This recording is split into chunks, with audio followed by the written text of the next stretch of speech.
major combatants who fought in the Solomon Islands initially planned to fight there. Japan's purpose in World War II was to create a vast sphere of economic dominance across China and Southeast Asia. In the Pacific, only one country realistically stood in its way, and that was the United States of America. In 1941, the Japanese government toted up the strength of their naval and ground forces, compared it to what the Americans had in the Pacific, and determined that if they were ever going to attain their dream of dominating the region, now was the time to accomplish a quick knockout of the opposition. The surprise attacks on the United States in Hawaii and the Philippine Islands in December of that year were the result of this calculation, or it might better be called a miscalculation, followed by a surge of Japanese forces across Southeast Asia and thence south to New Guinea, Rabaul, and Bougainville. Almost without a thought, they continued to plunge toward Australia, although it was never clear what they would do when they got there.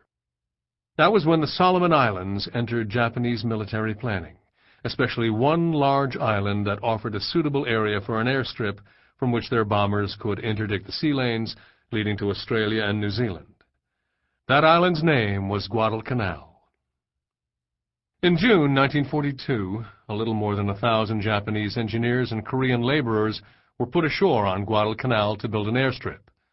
A few hundred miles to the south, American forces had established themselves practically overnight in the island group known as the New Hebrides, with the idea of slowly building up a force that could defend Australia and New Zealand, and then perhaps move cautiously north. When reports came in about the construction of a Japanese airstrip on Guadalcanal, Admiral of the Fleet Ernest J. King decided to put a stop to it.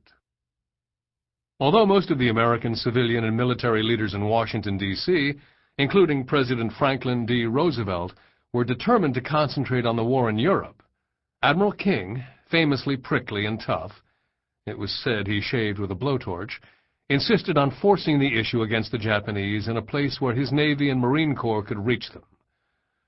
Reluctantly, Roosevelt gave King permission to proceed. In August, the United States Marines arrived in the Southern Solomons for what they hoped would be an easy fight against the few Japanese troops guarding the still unfinished airfield on Guadalcanal. At first, it was a pushover. The Americans came ashore all but unopposed, piling up their goods on the beaches and securing the airfield. The Japanese engineers and the Koreans ran back into the hills. That might have been the end of it, except the Japanese military, drunk on victory, refused to give up territory to the enemy, even if it was on an island they didn't much need or want. More than anything, they desired to teach the Americans a lesson. Japanese troops, supported by the Imperial Navy, were ordered to retake Guadalcanal. Thus, with neither side in the contest understanding the intentions or the determination of the other, a brutal 7-month campaign began with the cream of the Japanese military hurled against a rapidly assembled American counterforce of Marines, Army regulars, and National Guard troops, and what battleships, destroyers, cruisers, PT boats, landing craft, and freighters could be scraped together. The battle for Guadalcanal turned into a bloody slugging match between nearly equal forces. In the end, the Japanese would be utterly defeated and killed nearly to the last man. It is not hyperbole to write that the Japanese were astonished at this result. There were many recriminations in Tokyo. What had the Army and Navy done wrong? Who was to blame? Certainly it was not possible that the American fighting men might be the equal of the superior Japanese warrior. A few Japanese politicians, unaffected by the samurai code of Bushido, knew after Guadalcanal that the war was essentially lost, especially considering the battering the Imperial fleet had suffered at the Battle of Midway. What Japan had in its inventory was about all it would have to fight the entire war. The Americans, on the other hand, had very quickly implemented a massive and efficient retooling of their entire economy to produce the implements of war. Millions of fresh, well-trained troops were in the pipeline, along with massive cargoes of weapons, big and small. Even with the evidence of ultimate defeat provided by Guadalcanal and the great sea battles, the Japanese refused to face the reality of the situation. Instead, they fashioned another strategy. They would go on the defensive and stop the Americans by demonstrating courage and brutality on a scale they believed Western culture could not imagine nor sustain. They reinforced their positions on the central and northern Solomon Islands, told their men to die bravely and to take as many Americans with them as possible, and waited. They would not have to wait very long.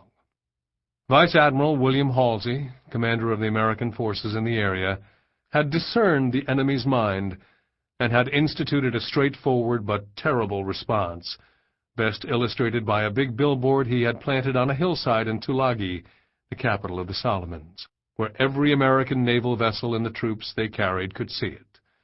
It said very simply, "Admiral Halsey says kill Japs, kill Japs, kill more Japs." Just a little more history from the author.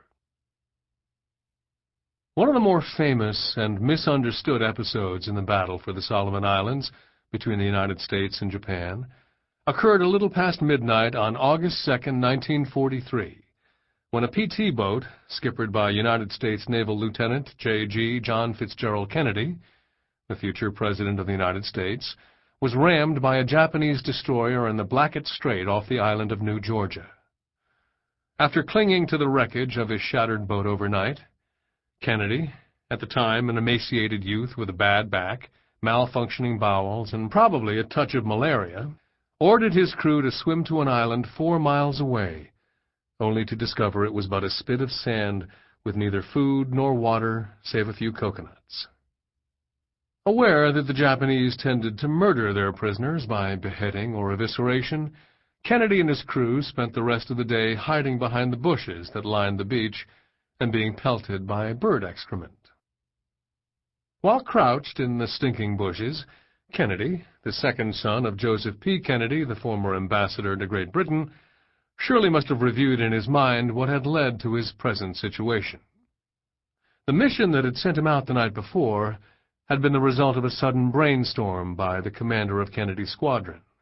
Without rehearsal, 15 boats had sallied forth to form a picket line across the strait between Rendova and New Georgia.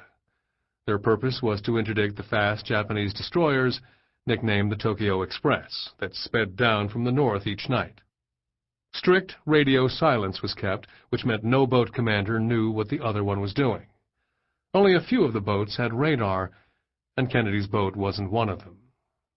When Kennedy saw flashes of light in the darkness, he assumed the action was on. He tried to get into the fight, but couldn't find it. He was attempting to get his bearings when something massive struck his boat, like a gigantic seagoing meat cleaver, tearing it to pieces and instantly killing 2 of his men. It was a destroyer of the Tokyo Express. All the next day, Kennedy and his crew hid in the bushes.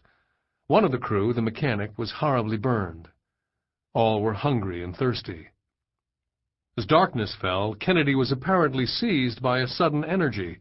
He announced he was going to swim into the shark-infested waters to signal the PT boats he was certain were searching for them. Nothing anyone could say could keep him from following through on his plan. Carrying a salvaged flashlight, he plunged into the sea. All night Kennedy swam, fighting a vicious current, and reportedly being visited by hallucinations. The next morning, completely spent and bleeding from numerous coral scratches, he staggered ashore to report failure.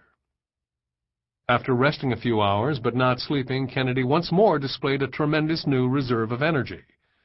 He convinced his reluctant crew to swim to another island several miles away. After an arduous swim, their new island proved to have neither food nor water, except for a few more coconuts. Another miserable night and day passed, during which it was reported Kennedy slept very little. Expecting rescue, he kept looking out to sea. When no ships appeared, he began to suspect the truth and bitterly remarked on it to his crew. They had been abandoned. The next morning, a terribly thirsty, hungry, and sleep-deprived Kennedy tried to convince his men to swim to yet another island. They refused. Finally, a fellow officer, along on the mission for a joyride that had turned into a hellish nightmare, agreed to go.